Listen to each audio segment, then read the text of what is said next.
আসসালামু আলাইকুম ওয়া রাহমাতুল্লাহি ওয়া বারাকাতুহু।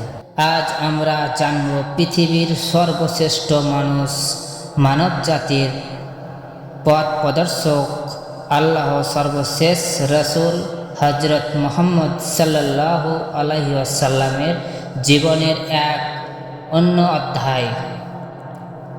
প্রায় 1400 বছরেরও বেশি আগে আরব উপদেশের মক্কা নগরী ছিল অজ্ঞতা, কুসংস্কার ও মূর্তি পূজায় নিমজ্জিত।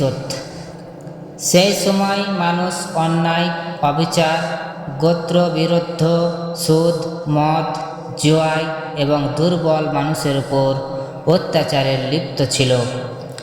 এমন এক কঠিন সময়ে আল্লাহ তাআলা মানব জাতিকে সঠিক পথ দেখানোর জন্য তার সর্বশেষ রসুলকে পৃথিবীতে প্রেরণ করেন। 570 খ্রিস্টাব্দে, যাকে আমুল ফিল বা হাতির বছর বলা হয়, মক্কার সম্মানিত কুরাইশ বংশে জন্মগ্রহণ করেন হজরত মুহাম্মদ সাল্লাল্লাহু আলাইহি ওয়াসাল্লাম। তার পিতা ছিলেন আবদুল্লাহ ইবনে আব্দুল মুত্তালিব এবং মাতা ছিলেন আমিনা বিনতে ওয়াহাব। রসুল সাল্লাল্লাহু আলাইহি ওয়াসাল্লাম জন্মের আগে তার পিতা ইন্তেকাল করেন। মাত্র 6 বছর বয়সে তিনি তার মাকেও হারালেন। এরপর তার দাদা আব্দুল মুত্তালিব তাকে লালন পালন করেন। দাদার মৃত্যুর পর তার চাচা আবু তালিব তাকে নিজের সন্তানের মতো দেখাশোনা করেন। সেসব থেকেই তিনি ছিলেন সত্যবাদী, সৎ, বিনয়ী ও বিশ্বাস। মক্কার মানুষ তাকে আল আমিন অর্থাৎ বিশ্বাস ব্যক্তি এবং আস-সাদ্দিক অর্থাৎ সত্যবাদী নামে ডাকত। কখনো তিনি মিথ্যা বলেন, কারো সম্পদ আত্মসাৎ করেননি কিংবা অন্যায় কাজে অংশ নেননি। কেশরে তিনি চাচার সঙ্গে ব্যবসায়িক সফরে সিরিয়ায় যান। তার সত্যতা ও সুন্দর চরিত্র দেখে সবাই মুগ্ধ হতো। পরে ধনী ও সম্মানিত ব্যবসায়ী খাদিজা রাদিয়াল্লাহু তাআলা আনহা তার সত্যতা দেখে তাকে নিজের ব্যবসার দায়িত্ব দেন। ব্যবসায় অসাধারণ সফলতার পর খাদিজা রাদিয়াল্লাহু তাআলা আনহা তাকে বিয়ের প্রস্তাব দেন।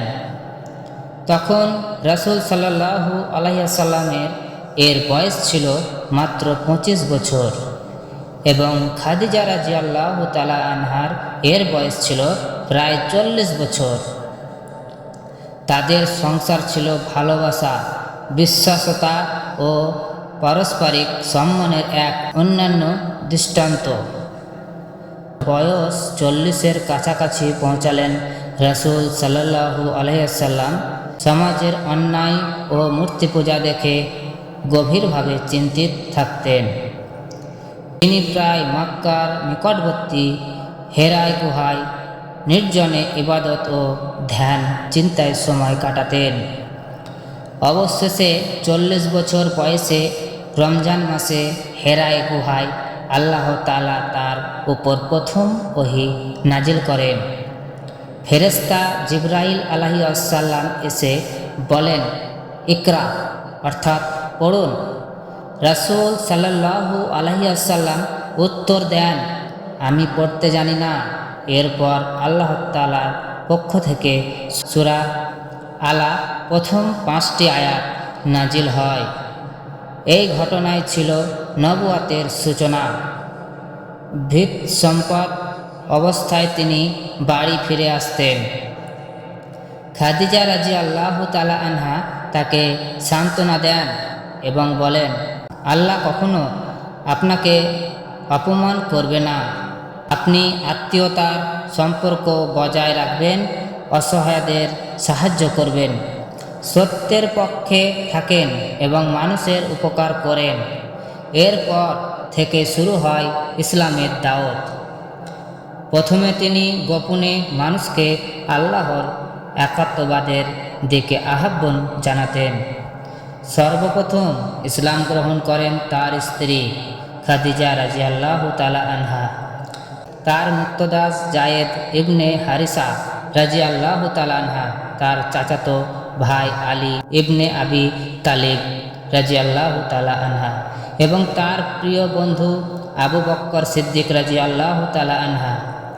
এইভাবেই অন্ধকারে নিমজ্জিত পৃথিবীতে ইসলামের আলোকবার্তিকা জ্বলে ওঠে।